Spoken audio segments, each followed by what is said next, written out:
దేవుని కృపావాక్యం వింటున్న మీ అందరికీ ప్రభు పేరట వందనాలు. దేవుడు మిమ్మలను మీ కుటుంబాలను దీవించి ఆశీర్వదించును గాక. ఆమేన్.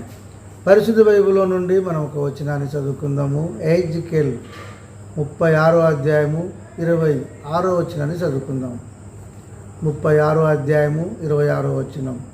నూతనమైన హృదయము మీకు ఇచ్చుదును, నూతనమైన స్వభావం మీకు కలగజేతును, రాతి గుండె మీలో నుండి తీసివేసి మాంసపు గుండెను మీకు ఇచ్చెదను.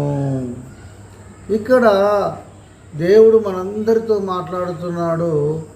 ఎప్పుడైతే మనము ప్రభు సన్నిధికి వచ్చామో, ఎప్పుడైతే మనం ప్రభుని అంగీకరించామో, ఎప్పుడైతే తండ్రి కుమార పరిశుద్ధ నామములో బాప్తిసం తీసుకున్నామో, ఎప్పుడైతే మనము దేవుని సన్నిధికి వస్తున్నామో అప్పుడు మనము ఎలాగ ఉండాలి చెప్పండి?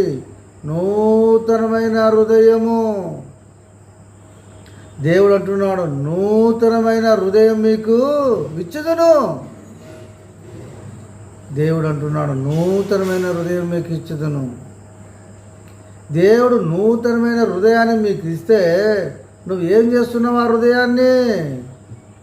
హృదయాన్ని నువ్వు పాడు లేపుకుంటున్నావు. ఆ హృదయాన్ని మళ్ళీ చెడు అలవాట్లకు ఇచ్చేస్తున్నావు.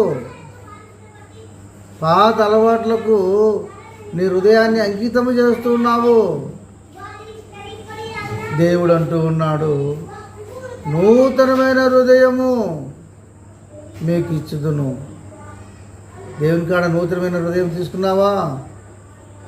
దేవుని కాడ ఎప్పుడైతే నువ్వు ఆయన నమ్ముకుంటావో నువ్వు నూతనమైన వ్యక్తి వలె వర్ధిల్లాలి. నూతనమైన హృదయం కలిగి ఉండాలి, నూతనమైన మనసు కలిగి ఉండాలి, నూతనమైన స్వభావం కలిగి ఉండాలి, నూతనమైన ఆలోచనలు కలిగి ఉండాలి. నీ ఆలోచనలు మారిపోవాలి. కాబట్టి పాతవి గతించిపోవాలి. నూతనమైన హృదయం కలిగి ఉండాలి. అక్కడ కింద చూసినట్టయితే నూతనమైన స్వభావం మీకు కలగజేతును. నూతనమైన హృదయాన్ని ఇచ్చేదే కాక నూతనమైన స్వభావమును దేవుడు కలగజేతును అంటున్నాడు. నీ హృదయాన్ని దేవునికి ఇచ్చినట్టయితే నీ హృదయాన్ని దేవుడు ఏం చేస్తాడు చెప్పండి? నూతనమైన హృదయం ఇస్తాడు, నూతనమైన స్వభావమును దేవుడు దయచేస్తాడు. మీ హృదయాన్ని దేవునికి ఇవ్వకపోతే ఆయన ఏం చేస్తాడు చెప్పు? మీ స్వభావము దేవునికి ఇవ్వకపోతే మీ స్వభావం ఎలాగ మారుతుంది? కాబట్టి ఇక్కడ మనం 2 మాటలు విన్నాము. 3వ మాటను మనం ఒకసారి జ్ఞాపకము చేసుకుందాము. రాతి గుండె మీలో నుండి తీసివేసి మాంసపు గుండెను మీకు ఇచ్చుదును. ఇక్కడ 2 మాటలు ఉన్నాయి. రాతి గుండె మీలో నుండి తీసివేసి మాంసపు గుండెను మీకు ఇచ్చుదును. రాతి గుండె ఎలాంటిదంటే కనికరం ఉండదు. రాతి గుండెకు ప్రేమ ఉండదు. రాతి గుండె నొచ్చుకోదు. రాతి గుండె ఇతరుల మీద ప్రేమ చూపించదు. రాతికి ఏం తెలుస్తుంది చెప్పు? రాతికి ఏమైనా కనికరం ఉంటుందా? మనిషికే కనికరం ఉంటుంది కానీ రాతికి కనికరం ఉండదు. కొంతమంది మొండి జీవితాలు అలా ఉంటాయండి. భార్య పిల్లలు ఇబ్బంది పడుతూ ఉన్నా కూడా వాళ్ళ మీద కనికరించరు, ప్రేమ చూపించరు.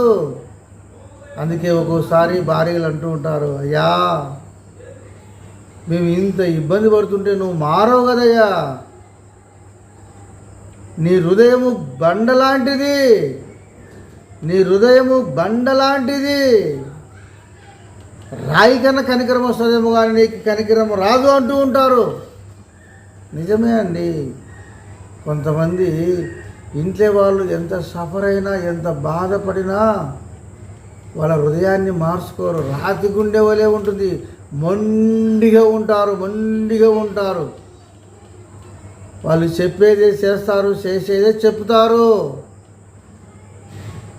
అలా ఉండకూడదండి. దేవుడు అంటున్నాడు, ఏమంటున్నాడంటే రాతి గుండె మీలో నుండి తీసివేసి మాంసపు గుండెను మీకు ఇచ్చదును. నువ్వు దేవుని నమ్ముకున్నావా? దేవుని సన్నిధికి వస్తున్నావా? దేవుని ఆరాధిస్తున్నావా? అయితే రాతి గుండె నీలో ఉండకూడదు. మొండితనముగా నువ్వు వెళ్ళకూడదు. ఎంత లేచిన సమస్య నీ మీదకి వచ్చినా సరే సింపుల్గా దాన్ని ఏం చేయాలా? తొలగించాలా. నీ భారం దేవుని మీద మోపాలా. తగ్గించుకోవాలి. మొండిగా ఉండకూడదు. నువ్వు గొంతుకు ఊరొచ్చేంత వరకు, సమస్య పెరిగేంత వరకు ఉండద్దు. తగ్గించుకో.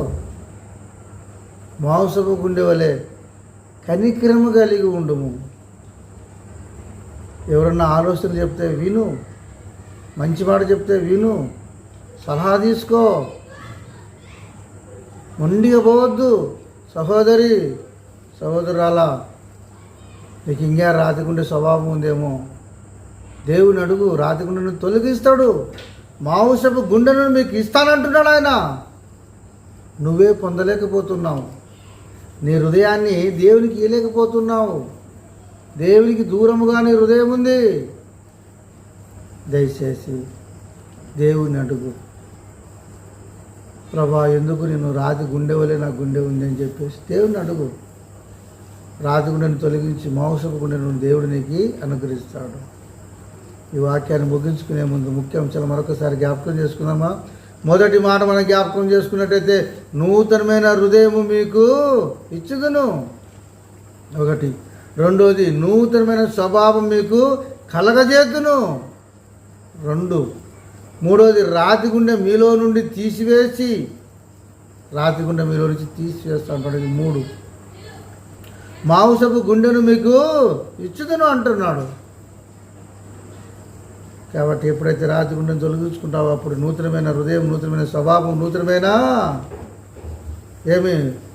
మాంసపు గుండెను దేవుడు మీకు అనుగ్రహిస్తాడు. ఈ మాటలు దేవుడు దీవించును గాక. ఆమేన్.